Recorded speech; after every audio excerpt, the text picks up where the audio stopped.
Bom dia para quem é de bom dia, boa noite para quem é da boa noite, 93 para quem é de 93, paz profunda para quem é de paz profunda.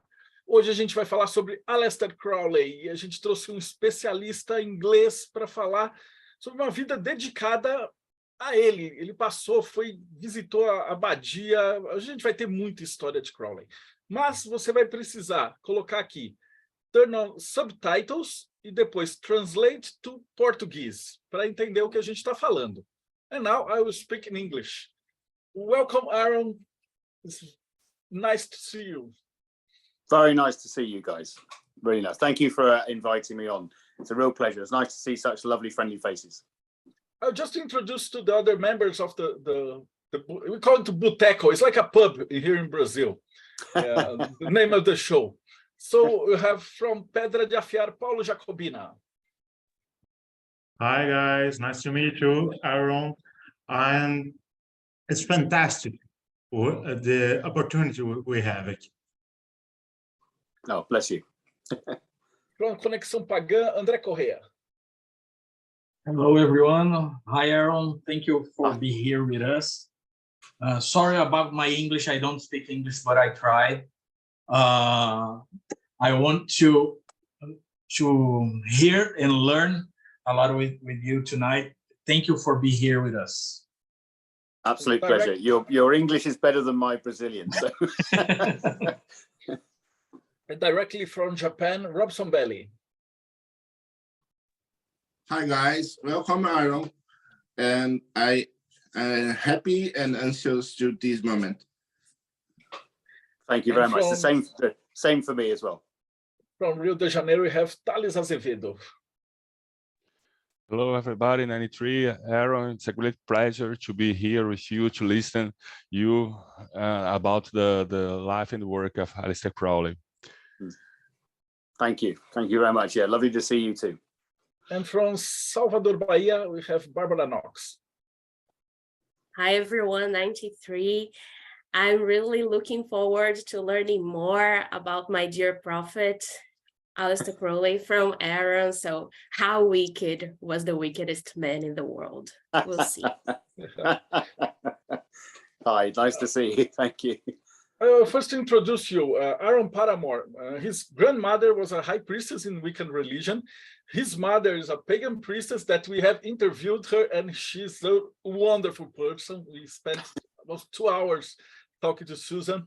And at an early age, he began studying the occult and arcane arts. After training as an actor in London, he took the roles in TV, films, and theaters.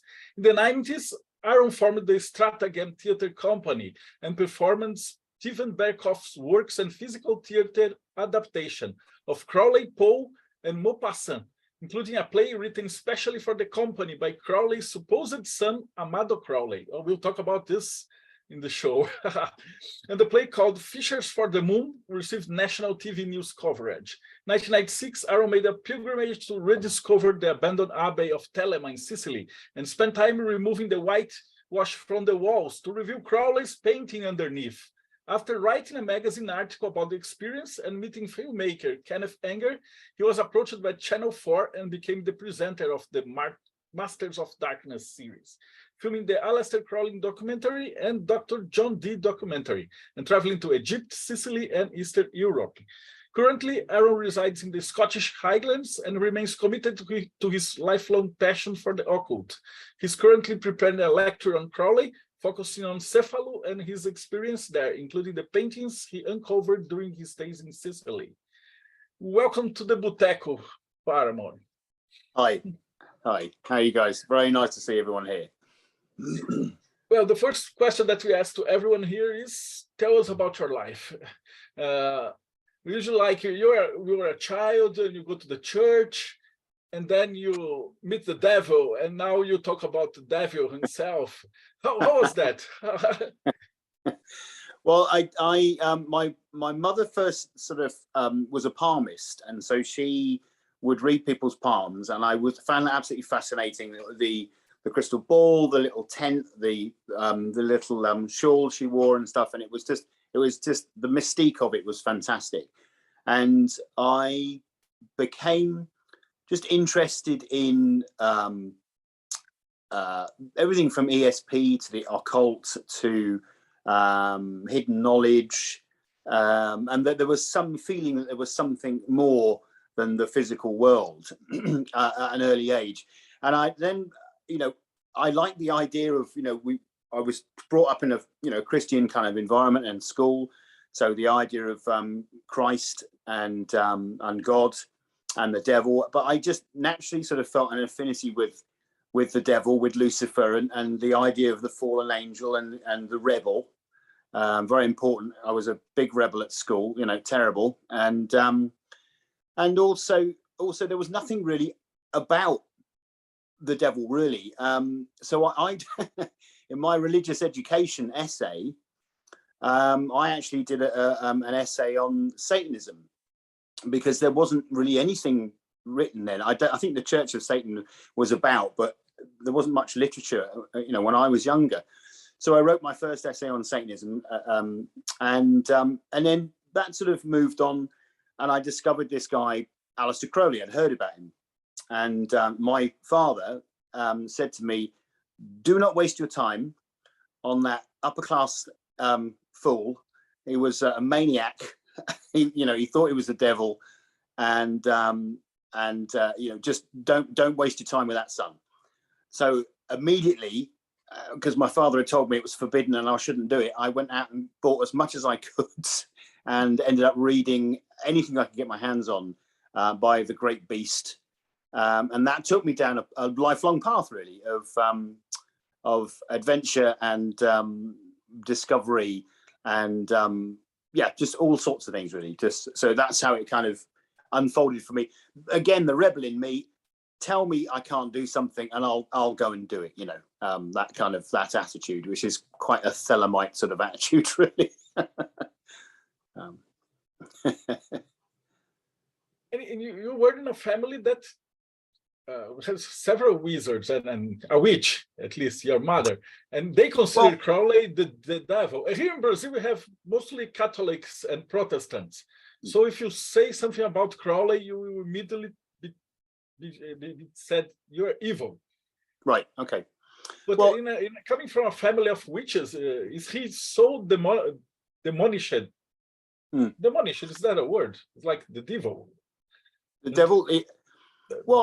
Devilish. Yeah, devilish. Yeah. Well, I mean, Crowley sort of got that reputation. You mentioned him, and either people sort of shudder in horror and sort of cross themselves and sort of, no, I don't want anything to do with even being associated with him at all, or people just don't know who he is. And my mum's side, the witchcraft sort of thing for my mum, became more developed later on. But my grandmother definitely was, a witch in covens and stuff. But we sort of mum and her grandmother had gone their separate ways for a bit, and they came back together in sort of later in life. Yeah, I mean, yes, he is. I mean, the kind of the kind of point of what Crowley was about really was that he was identified. He basically he worshipped his father, and when his father died, and he was only given the Bible to read when he was a kid, and he was part of a thing called the Plymouth Brethren sect, and they're still going today. And one of our prime ministers was actually a member of that sect, the Labour Party prime minister, Scottish prime minister, of that particular sect, and it's still going now. And they believe that the fossils were put in the ground by the devil to fool us into not believing evolution. So it's quite hardcore, So Crowley's only book he was allowed to read was the Bible. So big important thing about that is, I think a lot of modern sort of Thelemites today, or kind of, I reject the Bible, but I think in order to really reject something, you have to understand it first. So his knowledge of the Bible and the Bible stories, and to be able to quote the Bible at length at any time was really interesting. That's woven really into his personality. And of course, his mother called him the little beast when he rebelled once his father had died. and he took that to mean the beast of the Revelations, 666, and kind of took that kind of mantle into, kind of runs away with itself, particularly obviously with the Book of the Law, and identify himself as the great beast. So he kind of becomes a Christ-like figure, but the reverse Christ, a sort of devil, Lucifer kind of figure. But as we know, Lucifer is bringer of light, and light is knowledge, and so it can mean many things. Trouble is, Crowley courted. He literally didn't believe that there was no such thing as bad publicity. Any publicity is good publicity. So he just courted all of it and really didn't care. But in the end, it was his downfall in many ways. So he courted, a notoriety. It's better to be known than not, sort of thing. Yeah, I lost my thread. Over to you. And then in the 90s, you formed the Strategy and Theatre Company. How was that? And how did you get into playing Crowley and Pose and Maupassant? Oh, okay. Yeah, sorry. Yeah. So, so I was really interested in kind of physical theatre. So there was a guy called Stephen Burkhoff, and he performed really physical theatre of the pain, so really mime, but done really well. And it would be social comment sort of plays, and he would Fall of the House of Usher, Edgar Allan Poe. So I adopted a Guy de Maupassant story, and I adapted The Stratagem by Aleister Crowley, which is a brilliant short story. I recommend it. It was one of those short stories that ended up in libraries, in like the children's section as a small story. There's nothing diabolical about it at all. It's an amusing and a little complex kind of tale. So I performed that. So the Stratagem Theatre Company was something I formed to kind of do slightly esoterical, slightly edgy, kind of dark, alternative kind of plays. And on the back of doing that, out of the blue, again, that sort of magical synchronicity, whatever we want to call it, Amado Crowley appeared in my life and said, "I want to write a play for you."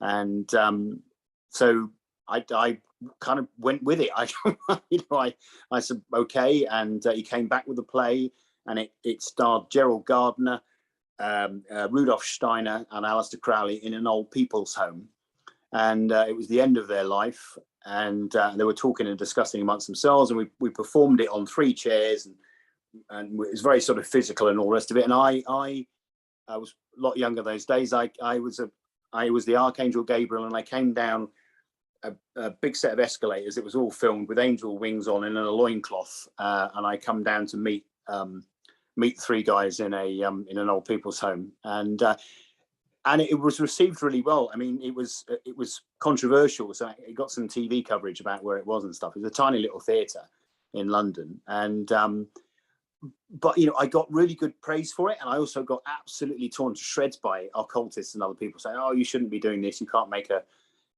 a purse out of a sow's ear," and all this sort of stuff, But I just roll with things that I find interesting and see where they go. And talking to you now, I wouldn't mind going back and reading it again, because it's been a long time since I've read it. So that was that theatre company there.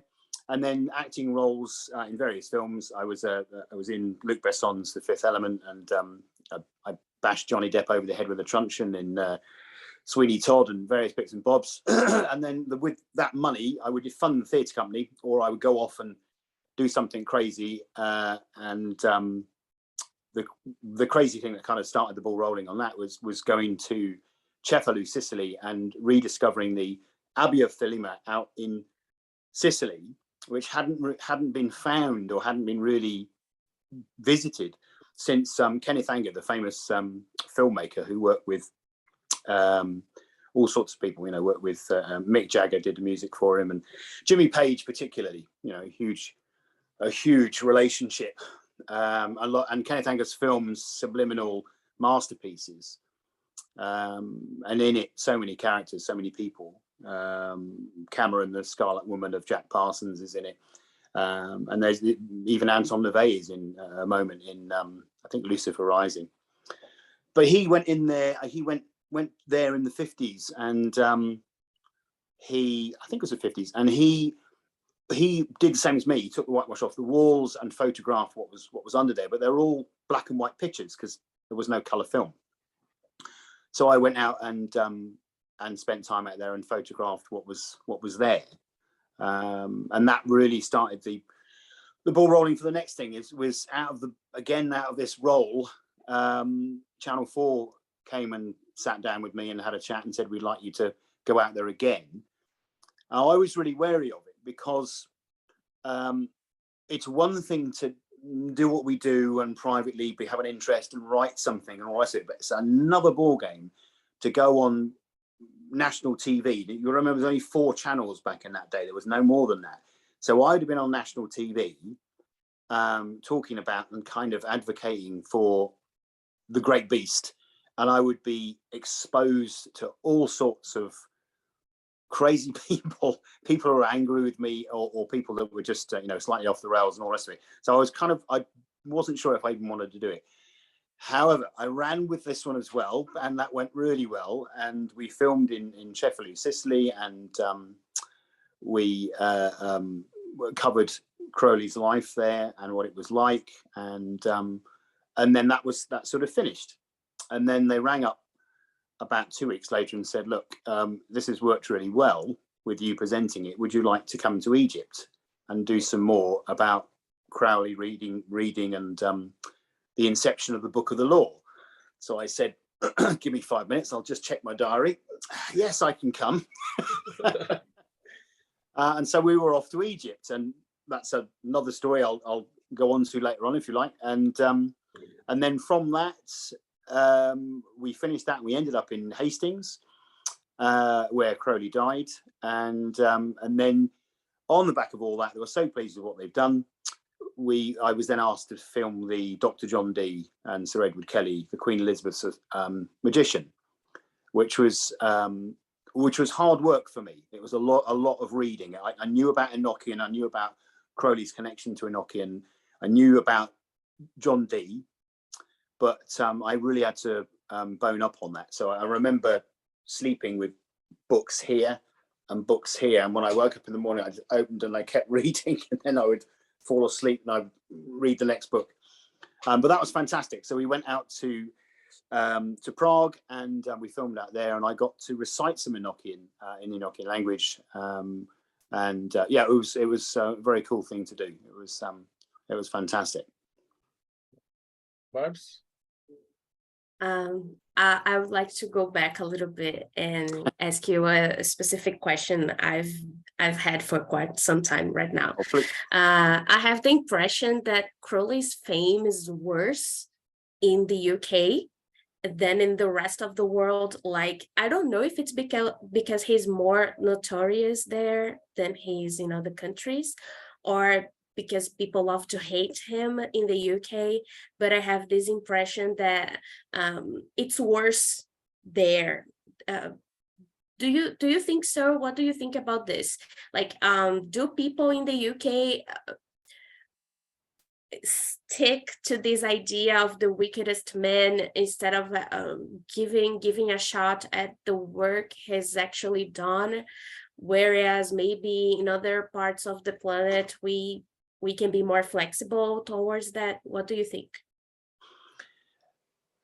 Yes, thanks for your question. Yeah, it's a good question. It's interesting because I've been watching, there's some very interesting people on YouTube that have really separated the Thelemic work and Crowley's writings and Crowley, the man, the life, the crazy life and all the rest of it. Yeah, I think, yes, I do. I think I do. I think he's much more torn apart here, and still is in the UK.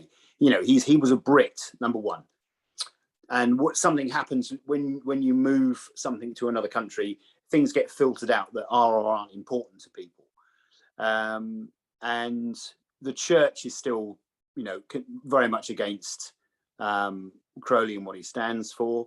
and I just think, you know, the press, you know, it still sticks in people's minds. You know, I don't really think of Aleister Crowley as the wickedest man in the world, because, you know, there are plenty of horrendous people that have, you know, done horrendous things, you know, in the inception of the Second World War and all the rest of it.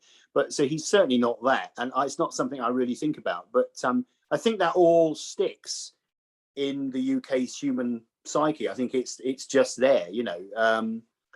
And when you call yourself the Beast 666, you know, it's an instant kind of label you've got straight on you.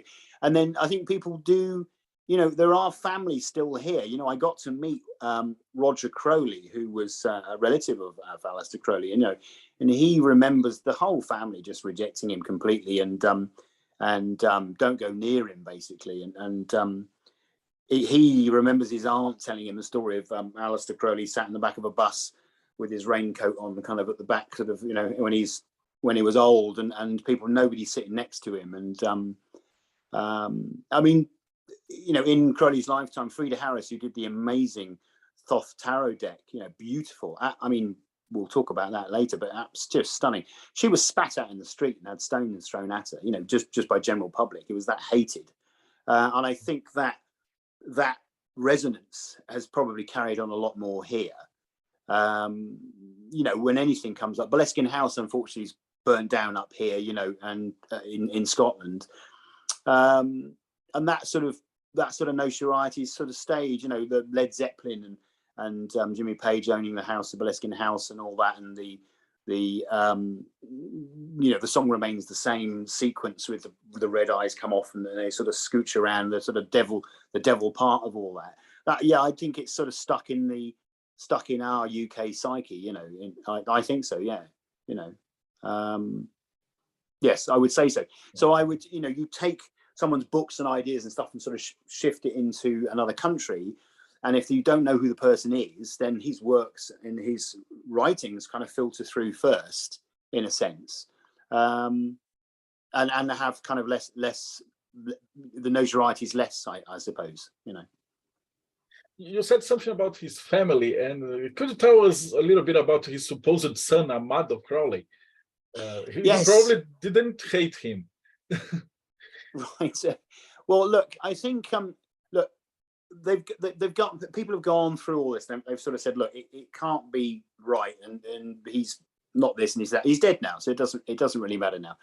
But Amado Crowley wrote several books: The Riddle of Aleister Crowley, The Secrets of Aleister Crowley, and The Wrath of Aleister Crowley, I think.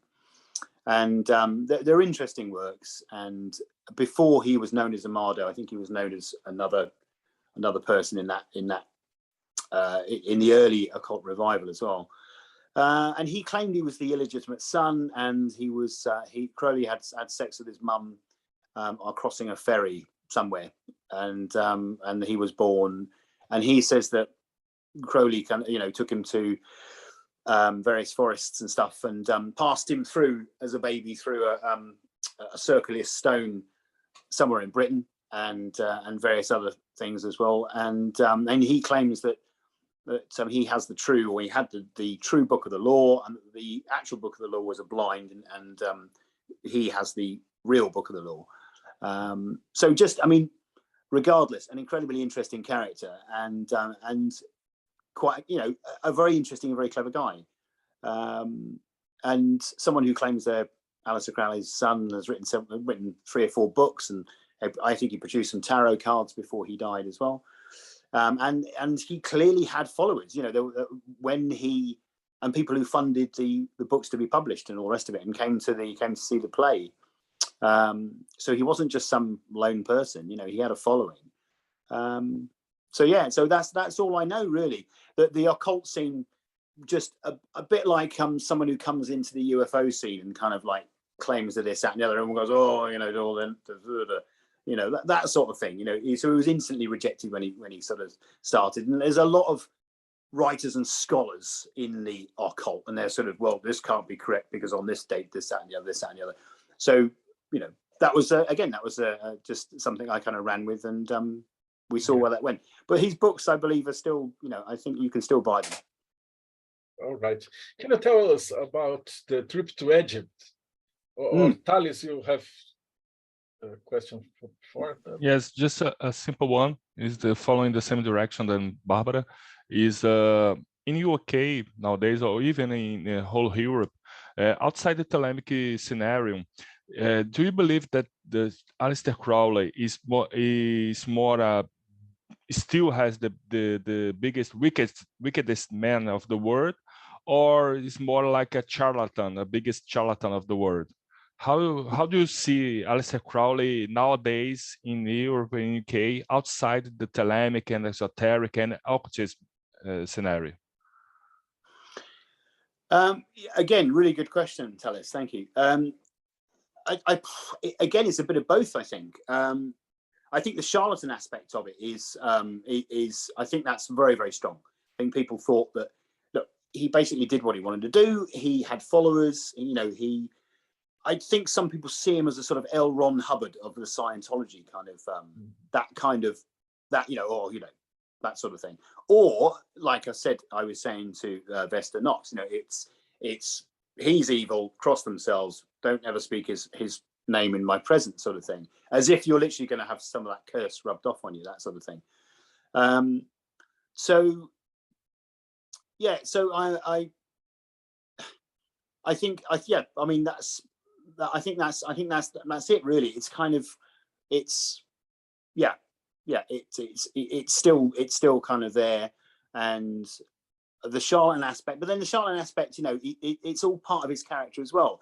It's interesting that, you know, the magician tarot card, you know, is the, you know, the trickster, and you know, he was all of those things as well. I mean, he loved, you know, so I read some things at face value, and I don't realize sometimes that he's making a joke sometimes, and he makes a joke at our expense quite often. You know, somebody once said, you know, if you spot 3 things in Aleister Crowley's writing, you've missed 2. You know, that's that kind of level. But yeah, you know, I think it's difficult, isn't it? It's divorcing the person's life from the person's kind of work and writings, you know. And if you go to his writings, and I think through and through that, you know, Crowley did believe in what he was trying to do completely. I don't think he was a charlatan at all. And in fact, when Jack Parsons got involved with L. Ron Hubbard, and people don't like to talk about it, certainly in Scientology circles, it's all written out. Crowley turned around and said to Jack Parsons, look, you're dealing with a charlatan, you're dealing with a con man, pure and simple. He's going to con you out of your girlfriend and your money. And he did precisely that. So Crowley was able to recognize that in someone else, and, you know, and to some degree he had that in himself as well, you know. But his mission, and, you know, do what thou wilt shall be the whole of the law, love is the law, love under will, every man and woman is a star, you know, and his mission to enlighten people, I think, was absolutely through and through genuine. And I don't think he was a charlatan in that sense at all. If you read his diaries, which weren't intended to be published, there's a man with a lot of self-doubt about his mission and about being a prophet of the Eon, his drug addiction, and the fact that he couldn't reconcile drug addiction with being a prophet and having discovered his true will. Because if you, in his world, if you had an addiction, you were following your true will, you could never have an addiction because you were following your true will. So you could take anything you wanted, you could have sex with anybody you wanted, and you were kind of immune to all that, which unfortunately is not the case. And during your research with the Aleister Crowley's life, there is any coworker or partner that attracted your attention? For example, you talked Jack Parsons, Frater Had. Do you believe that there is any of the persons that attract your attention to your research during your research? Yeah, I see what you're saying. Yeah, definitely. He's not so in fashion these days. You know, I'm a big fan of Israel Regardie, you know, who was Crowley's secretary, and his books are very, easy to read in the sense of they're not as complex, you know. And he came from a psychological background, so you know he was a psychologist. So I find him really interesting. Kenneth Grant, I love Kenneth Grant's work. I was really attracted to him as well. But goodness me, I mean, it's tough reading. They've got great titles, but my God, you know, don't worry. I mean, you guys must struggle. I mean, I'm telling you now, I struggle reading his stuff, but it's you know, the occult revival, the magical revival, it is a brilliant read. It's fantastic. Yes, you know, I got interested in the Temple of the Psychic Youth, Genesis Peorage's group, and that was quite a big network for a while. Obviously, Kenneth Anger's, the films of Kenneth Anger, and I mean, more now, what I'm more interested in, what I'm looking into a bit more, and he's a huge figure, is Carl Jung. And I've come across recently some little mentions Crowley makes of Carl Jung and said, this guy's on it. This guy's on to something. I'm really excited about this guy. And then not much else. So the work of Carl Jung, I think you can, like a lot of things, it works quite alongside with the idea of the Holy Guardian Angel, the Shadow Self. You know, I just think they're different names for different things. And really what Jung was doing was exploring the occult, not dissimilar to Crowley, really, except going through deep psychological roots. Crowley was using the sort of magical psychological roots, you know, but they're not that dissimilar. You know, synchronicity, the concept of synchronicity and dreams and stuff is a very occult thing. You know, it just is. And also, you know, he was looking at the I Ching and tarot cards and stuff, and exploring all those and exploring what they mean and on how they might work. So yeah, I mean, so yes, lots of little side authors and people I've sort of come across kind of on the way that I found really interesting. I find occult art really interesting. So Steffi Grant's work, the work of Martin Osborne Spare, you know, just stunning, absolutely stunning.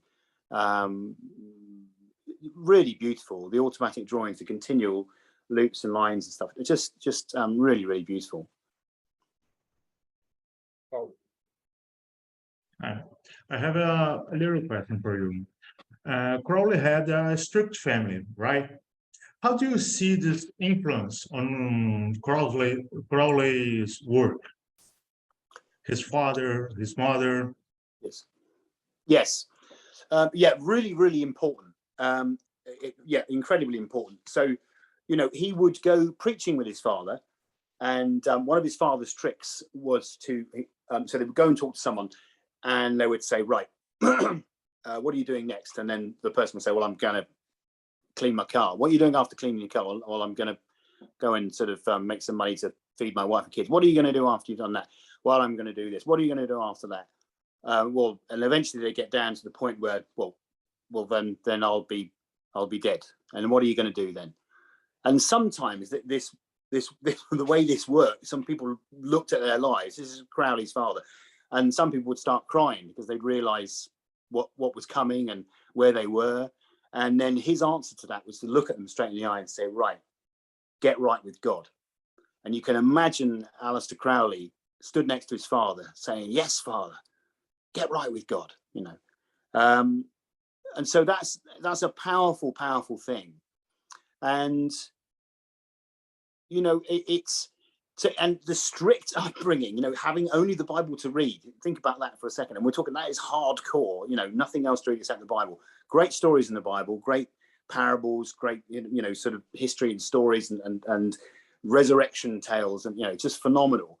And then, you know, he becomes, you know, this, the great beast. So his upbringing, his boyhood in hell, as he called it, you know, he got bullied mercilessly at school, all led to him becoming quite a bully to other people. And so, yes, I mean, I can't see how you could separate the two, really. I mean, literally to the point, you know, his mother called him the little beast, and he took that to mean the beast 666, you know, that was his title, you know, that's who he became. And he personified that you know, very well, you know. And he's kind of, his hatred of his kind of really hatred of his mother it never went away, you know. Even there was a story of him having a meal with Victor Newberg, and he was, well, his mother, you know, his mother was quite old eating. She was asking what the food is, and he was saying, oh, it's fried Jesuit, mother, fried Jesuit, you know. So he kind of very vindictive side to him because of his upbringing, and the rejection of that as well, you know. Probably brought about by his father's death and the devastation that caused, or a part of it anyway.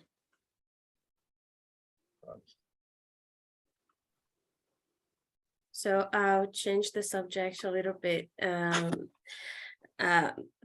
Art is very important in Thelema. Like we know a lot of very famous, important Thelemites, including Crowley himself, who are or were great artists, and you are an artist yourself.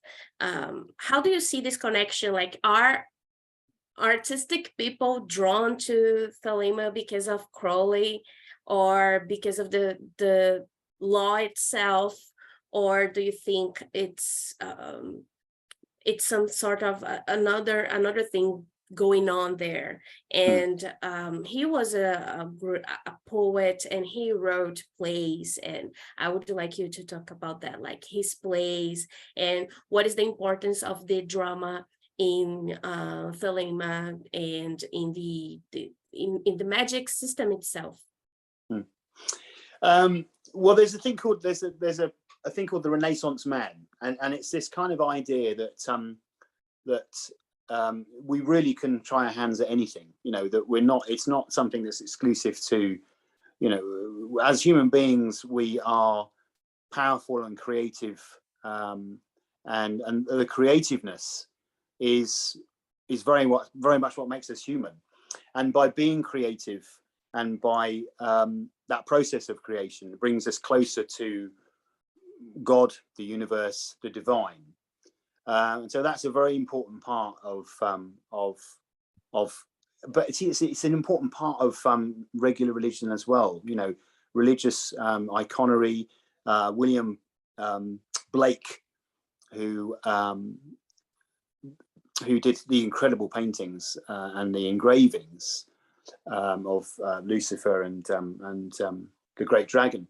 You know, that's that engraving process, that tiny process, that incredible minuscule work, some people think brought him closer to the divine, closer to God.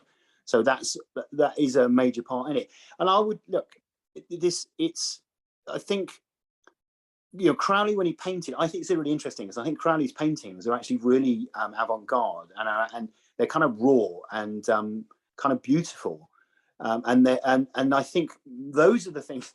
The paintings will come back a bit more and more and more because they're kind of beautiful. But he said, I don't know how to paint, I just grasp the essence, and that's his words. And I think that's all we need to know, you know. Is if you feel the urge to write poetry, and you want to write poetry, you want to write a poem to your god or goddess, or to light or darkness, then that creative act of writing is a powerful thing in itself. And don't forget, you know, in magic theory and practice, you know, the very act of life itself you consider to be a magical act anyway. You know, that your beginning, middle, and end, everything you do is a kind of a magical act on the huge, great, grand scale of everything. Everything we do is a magical act, is a creative act. So that creative side of things, yeah, really, really important. The meditative side of it is very important for us. And I think it enhances us as humans, it refines us, it makes us more civilized. And the creative expression, in regimes where that's not allowed, and that's squashed, that's the very thing, Aleister Crowley said, man should be able to draw what he wants, eat what he wants, and walk where he wants and go where he wants.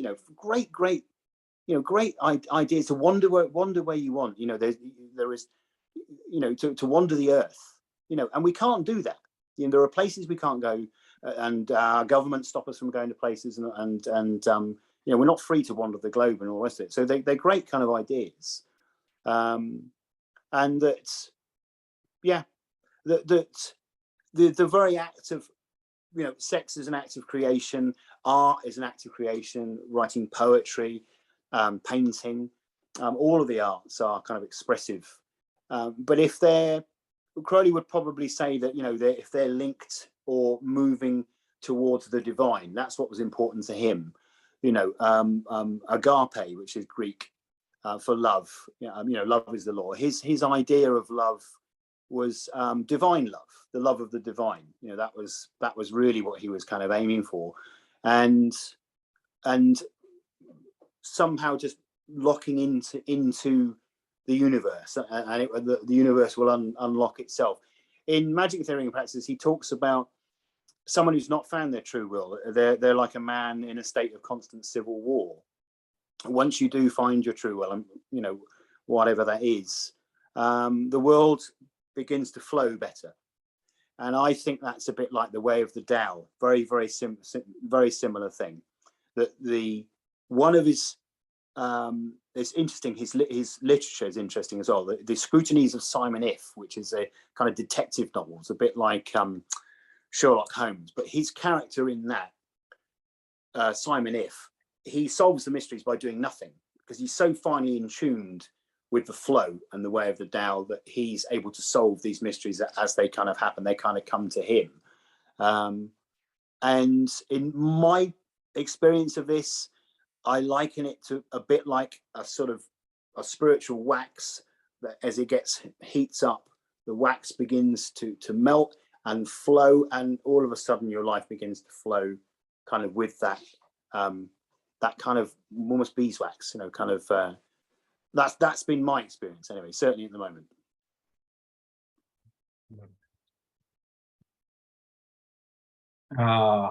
Aron, I will change the subject again. Yeah, sure. You have been in the quest for Abbey of Thelema. I don't know how to say this in English. Can you tell us about the Abbey and your experience in this search? Yes, please. Of course, yeah, sure. I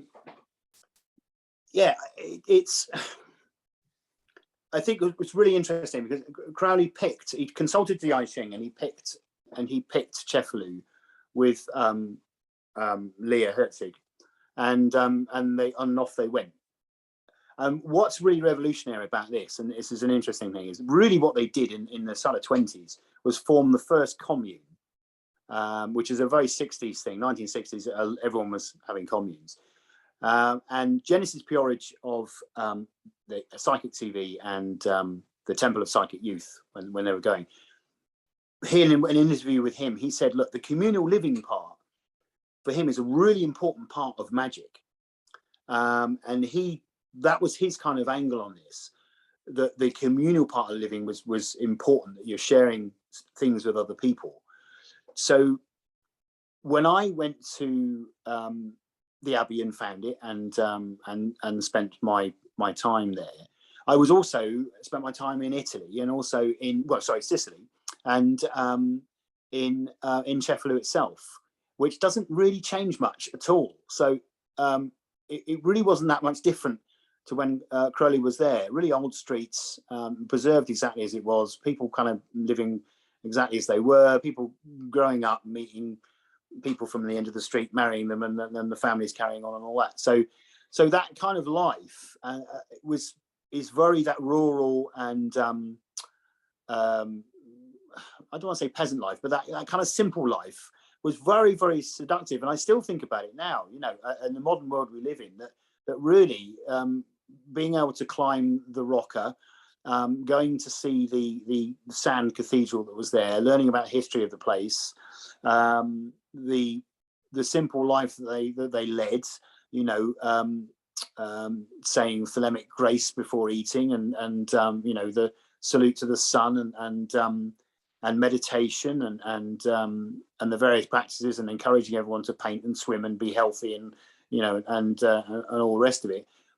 You know, there was lots of other stuff going on as well, but that whole side of that, yeah, it was really beautiful. You know, it was fantastic and very, very revolutionary. It's not really talked about much, but when he turned up in Cefalù, it was a very religious place, like your country as well, very Catholic or Protestant, very, very, very, very Catholic. And so all the locals considered him and Crowley and his followers to be free men. And he was known as the Freeman or the Free Man because they were free of religion. And they found that really weird. They weren't hated. The people brought them fruit and brought them eggs and left them at the door. You know, they weren't considered to be devil worshippers and all that sort of stuff. That all came later on.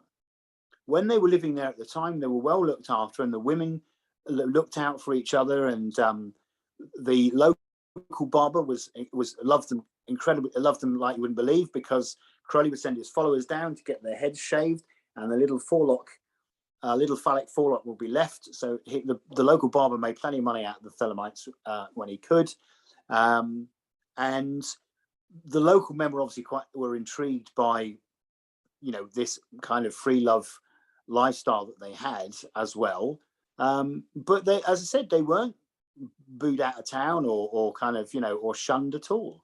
And they were just considered to be this strange family group that kind of lived there. And you know, they would occasionally see Crowley climbing up the rocker with a satchel of chalk dust, and he was said to have climbed up with the blood streaming down his arms, with his fingers bleeding, when he gets to the top and come down again. And various people would come from the States. Jane Wolfe, the actress, came from the States and came to stay, and some people had great experiences there and came away from it with very positive about it, and some people literally said it changed my life, you know. And some of the practices were just simple enough to go and find a tent, sit in the tent, meditate for 2 weeks, find yourself, and then come down and talk to me. And they came back changed people. Some people didn't. Some people went and got addicted to heroin and the fights between the women and all the rest of it, and didn't have good experiences at all. And Raoul they died, you know, and Pupe got ill and died in Palermo Hospital. So there was a lot of tragedy there as well. But my experience there and the whole culture and the whole life of it, and climbing the rocker myself and experiencing what Crowley experienced, was very, very moving for me, and stayed with me for the rest of my life. I've been back once again to see what was left of the paintings, and it's pretty much all gone now, you know. I hope that answers your question. Sorry, I've rambled. Yeah. And let's continue talking about the famous, notorious houses. What about the Boleskine house? You live in the Highlands, so there is all the mystique of the Highlands and the Loch Ness. Can you talk about the Boleskine house and the direction of the Boleskine house, all that stuff? Yes. Well, Boleskine house is interesting. I mean, I think it was owned by a clan, and Crowley rented it. And he performed the sacred magic of Abram Elim and the Mage.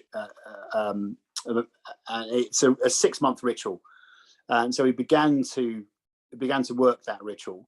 And some people would say, well, he got a bit bored and he didn't complete it, you know. And but that aside, he started the ritual. And there was all sorts of rumors that are still kind of fly around now, that he owed money to the local butcher and he put a curse on him, and the butcher cut his own hand off. Somebody he put a curse on who had been teetotal all his life, and then he went out and drank 3 bottles of scotch, and then took a shotgun to himself. And there's horrible kind of stories about that. But you know, the spiritual element of Scotland, where I am, and the ruggedness of Scotland, and the states of mind you can get in the Highlands, particularly, it is beautiful. It's a very sublime, as with many different environments, like the desert. You know, it has an effect on you. Your environment has an effect on you. So, Boleskine House, you know, Crowley called himself the Lard of Boleskine, so he claimed he was a lard. He liked dressing up, and he liked pretending to be kings and princes. So he was the Lada Boleskine, and he probably had his bit of his fortune left, and went around shooting, and he had guests stay, and they would pretend to go and hunt for haggis and stuff like that, kind of all sorts of escapades. But the house, I think, was left for a long time, and I know that we know that Jimmy Page bought it after that, and then he had a person who looked after the house personally was there. All sorts of strange goings on. I think there was probably orgies and stuff there, I would imagine. And then I think it got sold back to a Scottish clan, and then very, very recently it burned to the ground.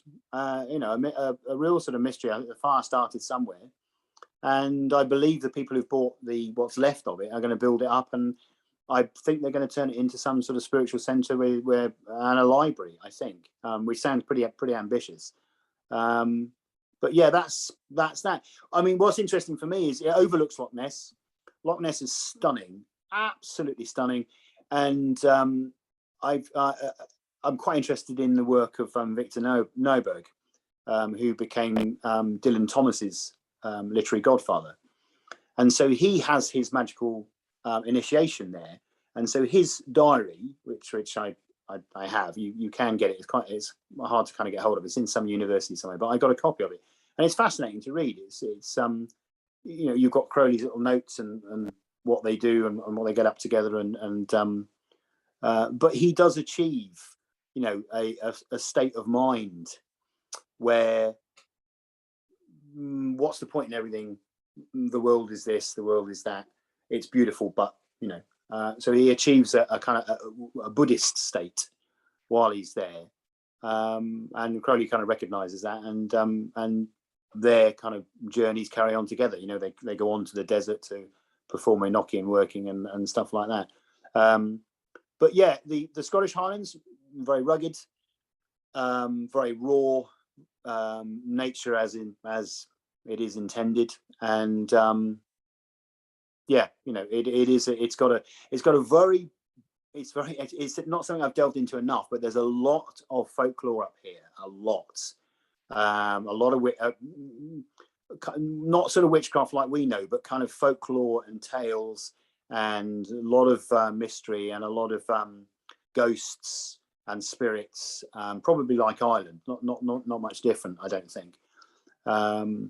So yeah, it is interesting, and there is some fantastic pictures of there's a graveyard at the bottom of Boleskine House, which is just stunning, and someone took a picture of the graveyard, a black and white picture at I think it's sunrise, and it's just absolutely stunning down there, and you do feel that that ageless sense of time standing still.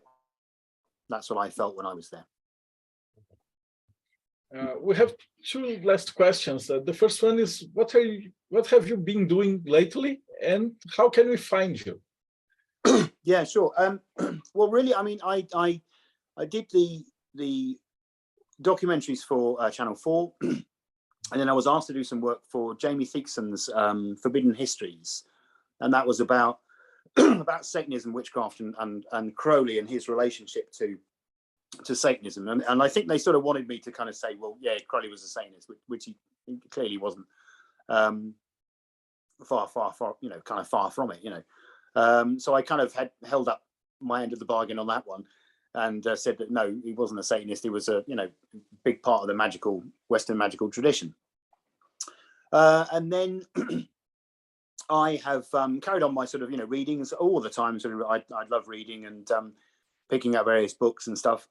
And just recently, I've kind of looked at what I've done, and I'm having my slides that I took of Cefalu and stuff digitalized, and and what sparked it off really was, again, the way the world works, the universe works, and the thelemic 93 current, whatever you want to call it, you know, God, the universe, everything.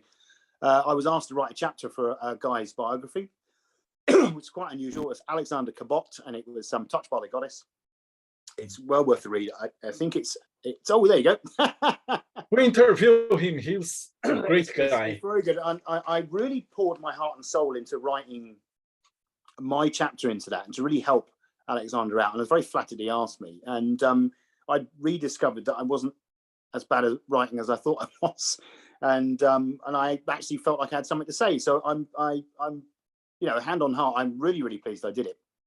And from that, what I'd like to do next is gather together the slides and the photos and do a sort of lecture, you know, maybe an hour, maybe an hour and a half of with slides and stuff that perhaps people haven't seen before, and just a general talk about Crowley the Beast, with a little bit of emphasis on Cefalù, Sicily, my experience, and where I think, you know, his influence and where I think magic may be going in the future. So that's kind of what I'm doing at the moment.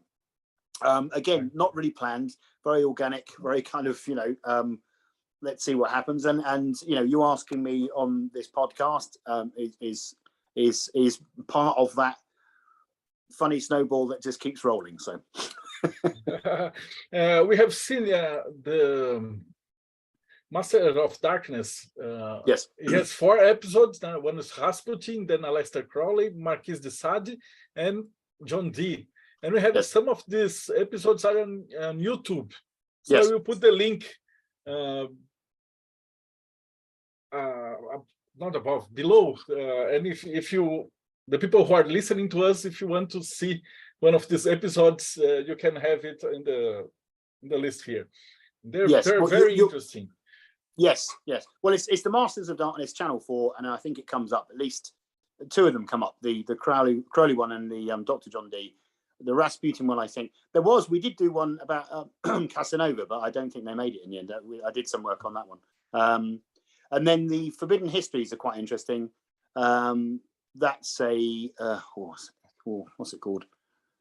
I can't remember the name of the channel, but that's an interesting series in there. And there's a piece I did, I think, on the third series. I did some work on that. Well, Aron, thank you so much for your time. It was a delightful night. It was really great. Absolute pleasure. Paulo, you have the last words. Oh, yeah. Just thank you, Aron. Thank you for the interview. It's a pleasure listening to you and learn more and more about everything you both to us. Thank you. Pleasure. I just thought I'd read a little piece for us just to finish. Okay. And I thought it was rather apt.